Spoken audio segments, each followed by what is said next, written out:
주요 뉴스입니다. 이번 주 중국 전기차 브랜드 비아디가 국내 시장에 상륙합니다. 중국의 다른 자동차 브랜드들도 국내 진출을 가시화하면서 현대차와 기아, 테슬라, 중국 업체들 간 치열한 경쟁이 예상됩니다. 신한은행이 반년 만에 가상금리 인하에 나섭니다. 지난해 3분기 이후 가계대출 수요 억제를 명분으로 은행들은 대출 가산금리를 계속 올려왔는데 새해 들어 은행권의 대출 기조가 바뀌면서 시중은행들이 금리를 낮출 것으로 관측됩니다. 네이버와 카카오가 비핵심 사업 정리에 속도를 내고 있습니다. 불필요한 서비스를 과감하게 정리해 인공지능과 같은 신사업에 역량을 집중한다는 전략입니다. 줍줍으로 불리며 과열 양상을 보였던 무순위 청약에 앞으로 유주택자는 지원할 수 없게 됩니다. 정부가 무주택 실수요자에게만 계약 포기 물량이 공급될 수 있도록 제도 개선에 나서기로 했습니다.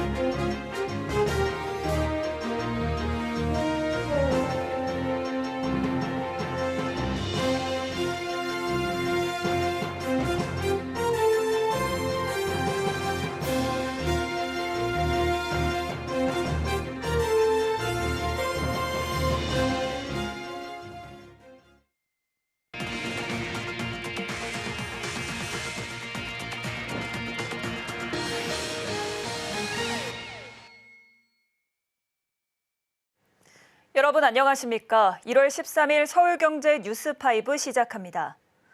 중국 전기차 브랜드가 한국 시장 공략을 본격화하고 있습니다.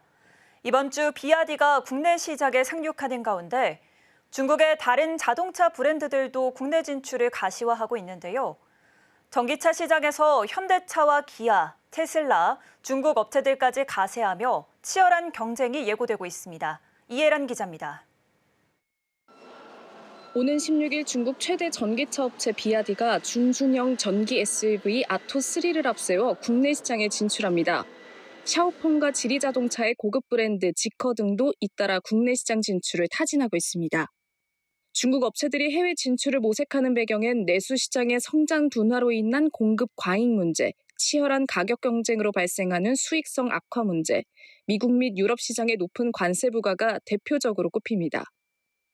중국 승용차 협회에 따르면 지난해 중국 승용차 판매량은 2,310만 대, 전년 대비 5.3% 증가해 4년 연속 성장세를 보였습니다.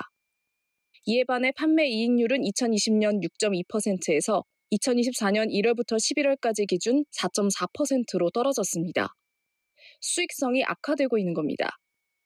작년 중국 자동차 시장에서 가격을 내린 모델도 227개로 2022년보다 크게 늘었습니다. 업계에선 중국 자동차 업체들이 과잉 공급된 물량을 저렴한 가격으로 해외에 내보내는 밀어내기에 앞서 전기차 보급률이 낮은 한국을 시험대로 삼고 있다는 분석을 내놓고 있습니다.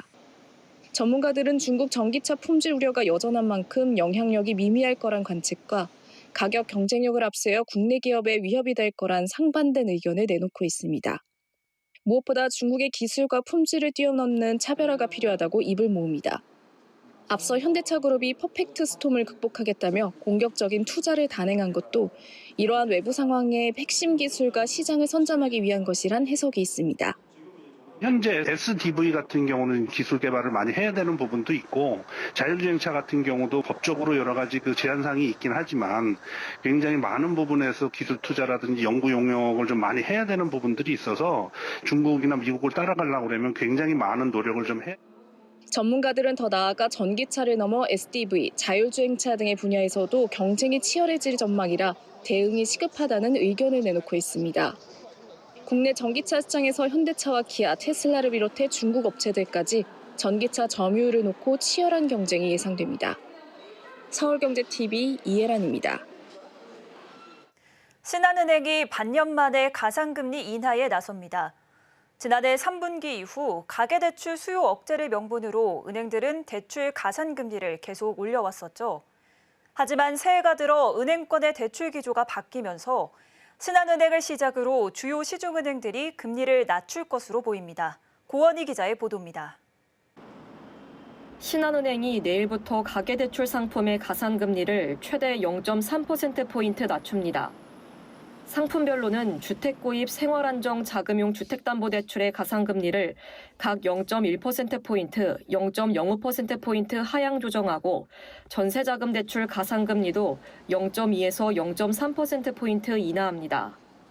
아울러 생활안정 자금용 주택담보대출의 한도 2억 원을 없애고 대출 취급 당일자 보유주택 처분 조건의 전세자금 대출도 허용하기로 했습니다. 지난해 3분기 이후 수도권 아파트를 중심으로 영끌 열풍이 불며 가계대출이 급등하자 주요 시중은행들은 금융당국의 가계대출 억제 정책에 발맞춰 대출 가산금리를 계속 올려왔습니다. 하지만 해가 바뀌면서 가계대출 한도가 늘자 대출 문턱을 낮추고 있는 겁니다. 은행별로 가계대출 증가세를 억제하기 위해서 가산금리를 높이는 등 대출 문턱을 높여왔습니다. 그런데 이제는 연초가 돼가지고 가계대출 한도가 다시 이제 정해졌기 때문에 그 작년 연말에 높였던 대출 문턱을 낮추는 상황입니다. 그래서 다른 은행으로도 가산금리 인하는 확산될 것으로 전망합니다. 아울러 타은행들로선 금리를 낮춘 신한은행의 가계대출 수요를 뺏겨 경쟁에서 밀릴 경우 연초부터 영업과 실적 차질을 걱정할 수밖에 없습니다. 실제 KB국민은행이 내부적으로 가산금리 인하를 검토하면서 시기를 조율하고 있습니다. 신한은행을 시작으로 KB국민은행까지 금리 인하에 나설 경우 하나, 우리 등 시중은행들의 연쇄적인 대출금리 인하가 예상됩니다. 한국은행의 추가 기준 금리 인하도 향후 은행 대출 금리 하락 요인으로 거론됩니다. 현재 경기 부진 등을 고려할 때 한은이 1월 또는 2월 금통위에서 기준금리를 더 낮출 것으로 관측되고 있습니다. 서울경제TV 고원입니다. 네이버와 카카오가 비핵심 사업 정리에 속도를 내고 있습니다. 네이버 포스트와 네이버 모두 서비스, 카카오페이 내 문서함 서비스 등이 올해 운영을 종료할 예정인데요. 불필요한 서비스를 과감하게 정리해 인공지능과 같은 신사업에 영향을 집중한다는 전략입니다. 이수빈 기자입니다. 네이버와 카카오가 올해 비핵심 사업 정리에 나서며 AI 분야에 역량을 모으고 있습니다. 불필요한 서비스에 힘을 빼고 AI 등 미래 성장 동력을 강화하는 선택과 집중 전략에 돌입한 것으로 풀이됩니다.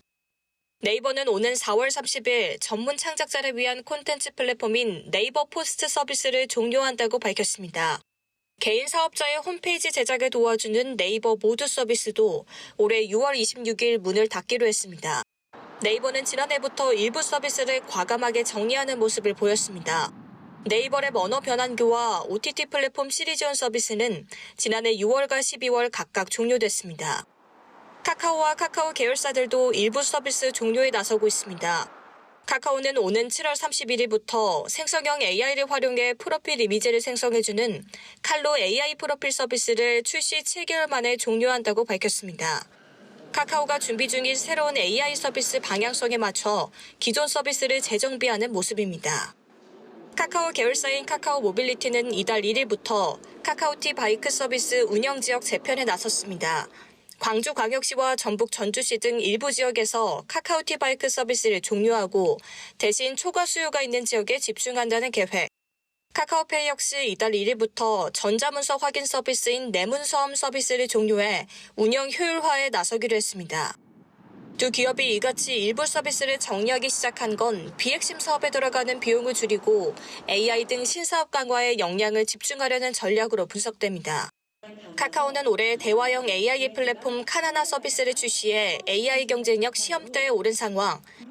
네이버 역시 올해 서비스 전면에 AI를 탑재하는 온 서비스 AI 전략을 전개하겠다고 밝힌 상태입니다. AI로 승부수를 띄운 두 기업이 올해 비용 효율화에 나서면서 본격적으로 성과를 낼지 기대를 모으고 있습니다. 서울경제TV 이수빈입니다. 분양 계약을 포기한 물량에 대해 청약할 수 있는 무순위 청약. 최근 줍줍이라 불리며 과열 양상을 보였던 무순위 청약에 앞으로 유주택자는 지원할 수 없게 됩니다. 정부가 무주택 실수요자에게만 계약 포기 물량이 공급될 수 있도록 제도 개선에 나서기로 했는데요. 유여운 기자입니다.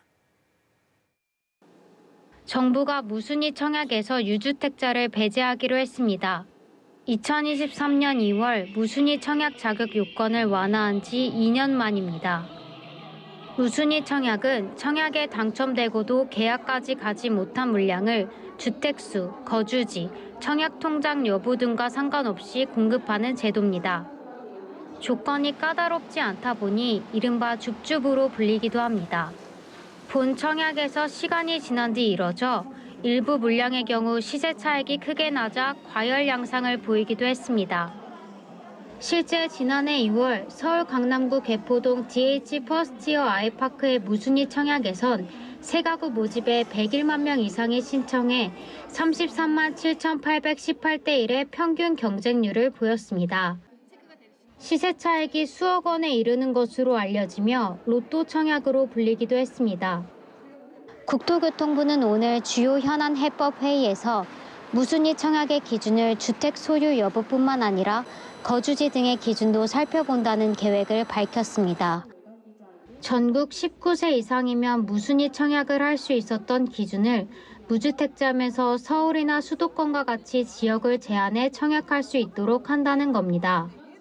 시장에서는 지난 2021년과 같이 분양 해당 지역에 거주하는 무주택자로 제한될 가능성도 있는 것으로 관측하고 있습니다. 국토부는 다음 달 구체화된 내용을 발표하기로 했습니다.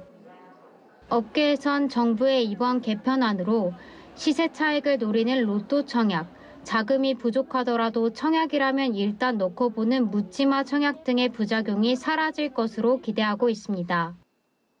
한편 국토부는 이날 주요 현안 해법 회의에서 올해 3기 신도시 8천 가구를 포함해 2만 8천 가구를 공공주택 본청약으로 실시하고 상반기 중에는 수도권의 3만 가구 규모의 신규 택지도 발표한다는 계획을 밝혔습니다. 여기에 리모델링 절차 간소화를 위해 변경 허가 절차를 신설하는 등 상반기에 제도 개선에 나선다는 방침입니다. 서울경제TV 유여온입니다. 밸류업을 추진하면서 금융지주 경영진들이 자사주 매입에 힘을 쏟고 있지만 증권가에선 감감무소식입니다. 최근 3년간 10대 증권사 수장 가운데 자기 자금으로 자사주를 매입한 곳은 절반에 그칩니다.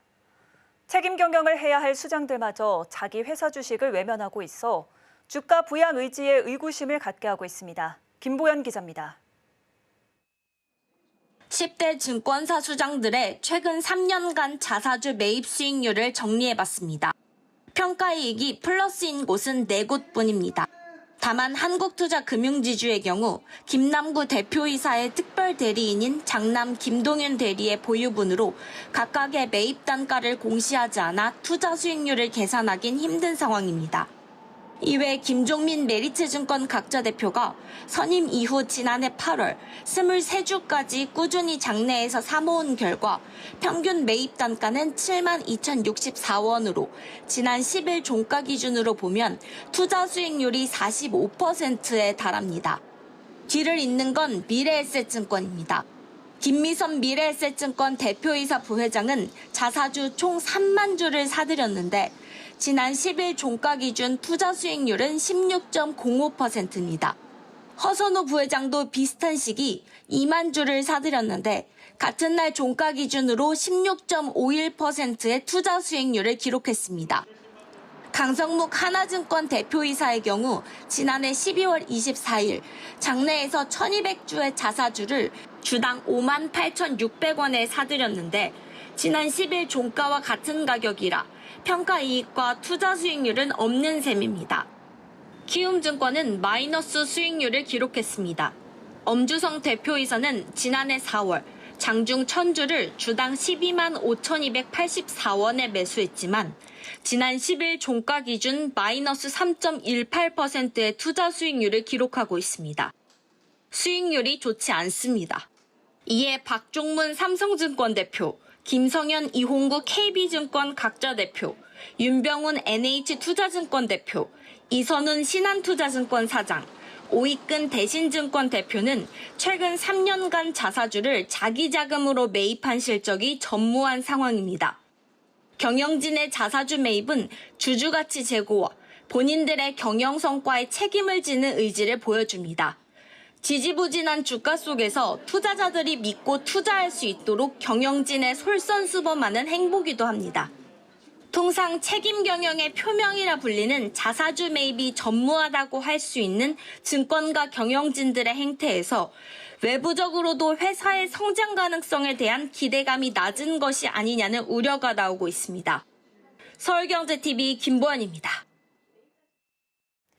국내 철강업계가 공급 과잉, 통상 장벽 불확실성 등으로 위기의 골이 깊어지고 있습니다. 지난해 포스코가 포항 1선제 공장과 1제강 공장을 폐쇄한 데 이어 현대제철도 포항 공장을 축소 운영하기로 하는 등 철강 업황은 악화 일로를 걷고 있는데요. 업계는 해외 거점 확보 등으로 글로벌 보호 무역주의에 대응하고 차세대 친환경 기술을 개발해 위기를 넘겠다는 전략입니다. 김효진 기자입니다. 공장 가동을 줄이며 위기 대응에 나선 철강업계가 투트랙 전략으로 위기 돌파에 나서는 모습입니다. 실제 지난해 포스코가 포항 1선제 공장과 1제강 공장을 폐쇄한 데 이어 현대제철도 포항 공장을 축소 운영하기로 하는 등 철강 업황은 악화 일로를 걷고 있습니다. 위기 극복을 위해 현대제철은 미국 내 제철소 설립을 논의 중입니다. 현대제철 측은 글로벌 보호무역주의 심화에 대응하기 위해 미국 등 해외 거점 확보를 검토 중이라고 설명했습니다. 다만 구체적인 생산 설비 규모나 설립 위치 등 세부 사항은 논의 중입니다. 미국의 청정경쟁법, 유럽연합의 탄소국경제도 등 탄소 배출에 대한 규제 강화에는 수소환원제철 등 저탄소 철강 기술을 개발해 대응한다는 계획. 유럽은 올해 도입하는 탄소국경 조정제도에 따라 철강과 알루미늄 등 6개 품목에 대해 내년부터 탄소세를 부과할 예정입니다. 포스코는 수소환원제철 기술인 하이렉스, 현대제철은 전기로 기반의 하이큐브 기술을 개발 중입니다. 철강업계 위기가 심화하자 정부와 업계, 학계가 철강산업 경쟁력 강화 TF를 출범했습니다. 트럼프 2기의 보호무역 강화와 공급 과잉, 그린 전환 등 철강산업 현안에 대응하기 위해서입니다.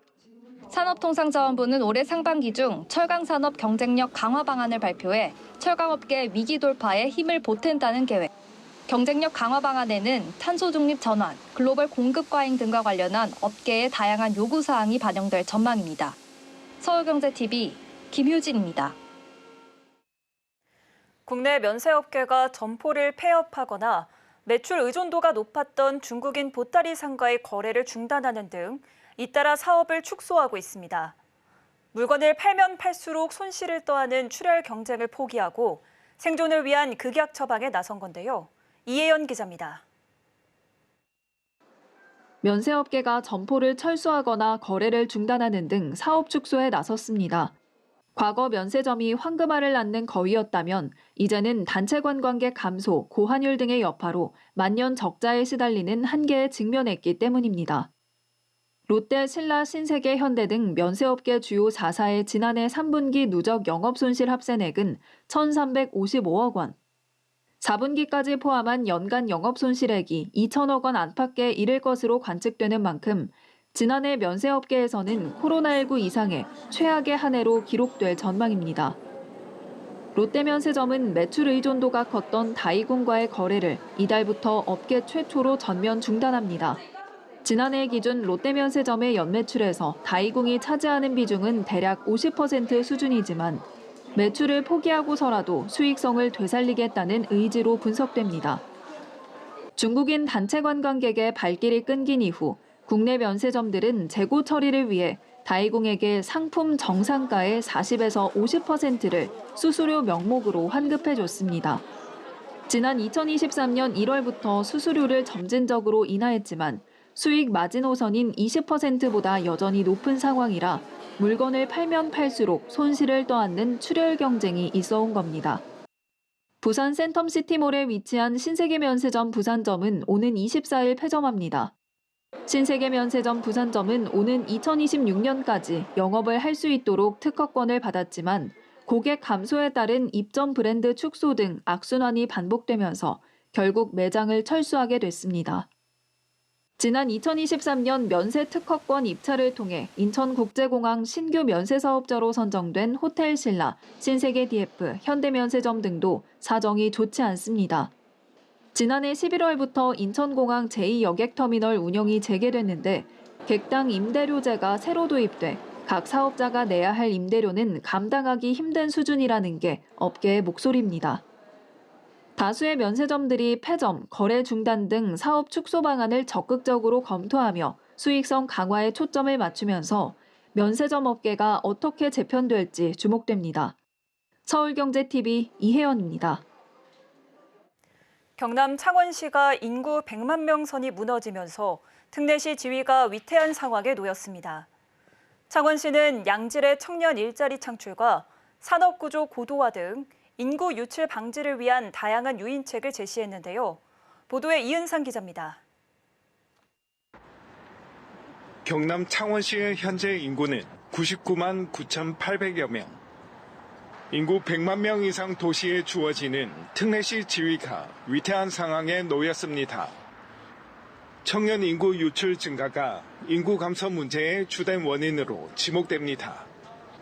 창원의 청년 인구는 2014년 32만 1,963명에서 2024년 23만 2,800명으로 최근 10년간 27.6% 감소했습니다. 제조업 중심의 산업 구조가 청년들을 지역에 붙잡아 두는데 한계가 있다는 지적입니다.